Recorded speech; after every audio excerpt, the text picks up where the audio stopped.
Now, we're going to talk about systems.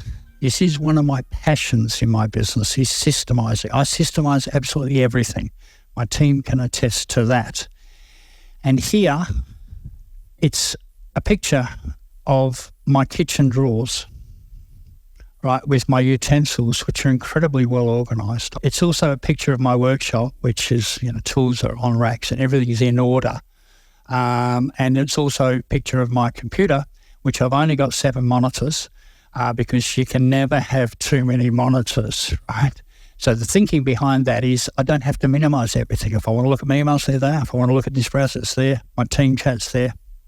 Systemization, I don't do this as a business, yeah? This is what I do for my business. Do what? Build a machine. This is the theme. We go, build a machine. Okay, so this is David Jennings, who wrote this book. Absolutely unbelievable. My biggest takeaway from there was that you've got to have a systems champion in your business. You need a systems champion. First up, the most common question I get, because I've got a reputation for systems, is what software to use. It's not about the software. It actually isn't. It's about documenting the systems. It really is. However, this is the software we do use. It suits our business, and I'll show you some of that. I want you to quickly think about what is the one thing in your business that you don't want to do anymore. Just grab hold of that one thing, yeah? It's one thing you can get somebody else to do once you have a system and a process. First up, bad news. Know that it's going to take 3 or 4 times longer, because when you're doing something and you're trying to document it, it's really quite problematic and time consuming. It really is. And I'm sure lots of you have done some level of that in your business already. Also know that you're going to have to do it multiple times, because we tend to skip steps because we know what's got to be done. We just get on with it. So just be aware of that. But the effort is worth it. Why? Because we are building the machine. You're not getting it yet, are you? Okay, so this is Process Street, which is what we use. I'll show you what's possible. In my web build process, we have 533 steps. My CRM full onboarding, we have 348 steps. In my dynamic SEO, we have 392 steps, with 57 of those are recurring steps, recurring actions. So I'm going to show you the process folder that we have for all the systems. Got a chatbot. So these are all the different areas in our business that we have systems set up for, quite in depth. And you can see projects.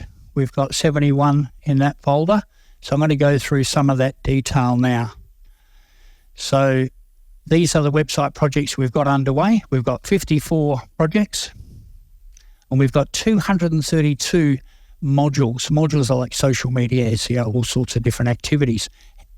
How could I manage that many projects? Because we've got a system, right? So that's the power, that's the leverage. That's where we need to take our business. Okay, so now we're going to go through to an actual active project. So this is Custom Photo based in Rockingham, and this is where I input the data, right? The client project info. So I input all of the data, and you can see my mugshots down the side here, and that's my job. That's all my job is.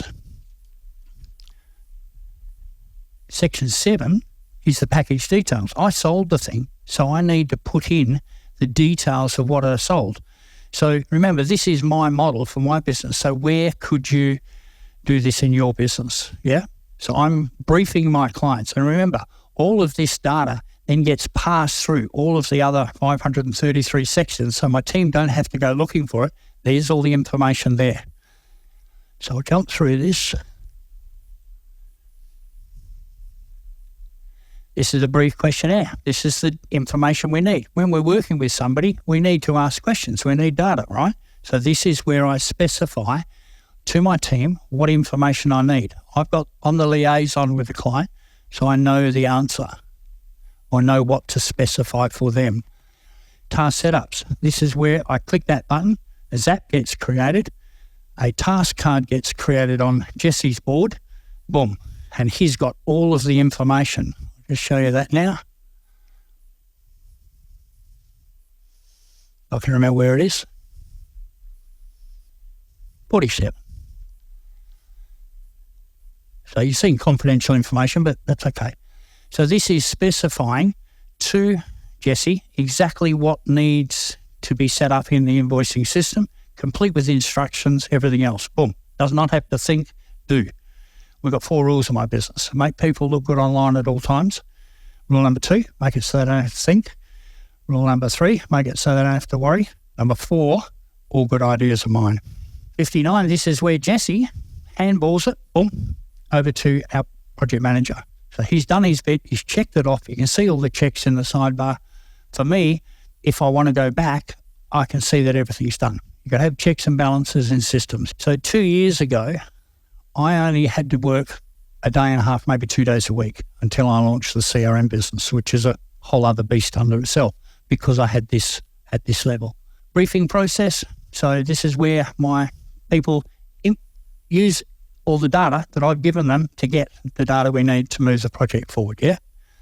Number 186 is where my project managers brief my designers. Yep, right there. And step 241, I won't bother showing you, is where my designer takes over, runs through all her processes. And step 467 is where we request reviews. So by having all of this systemized, it means that nothing gets missed. Everything's in order. Our reviews are up, all of those elements. We've even got a HR onboarding process, which is really high level. And so when each team member fills in that or does that HR onboarding, they can spend 2 days knowing all the software, everything about our business. They also make notes. Oh, you didn't tell me this, or I missed this, or I had a double query on this, or whatever. So there, it's actually a self-perpetuating, creating, improving the HR onboarding process.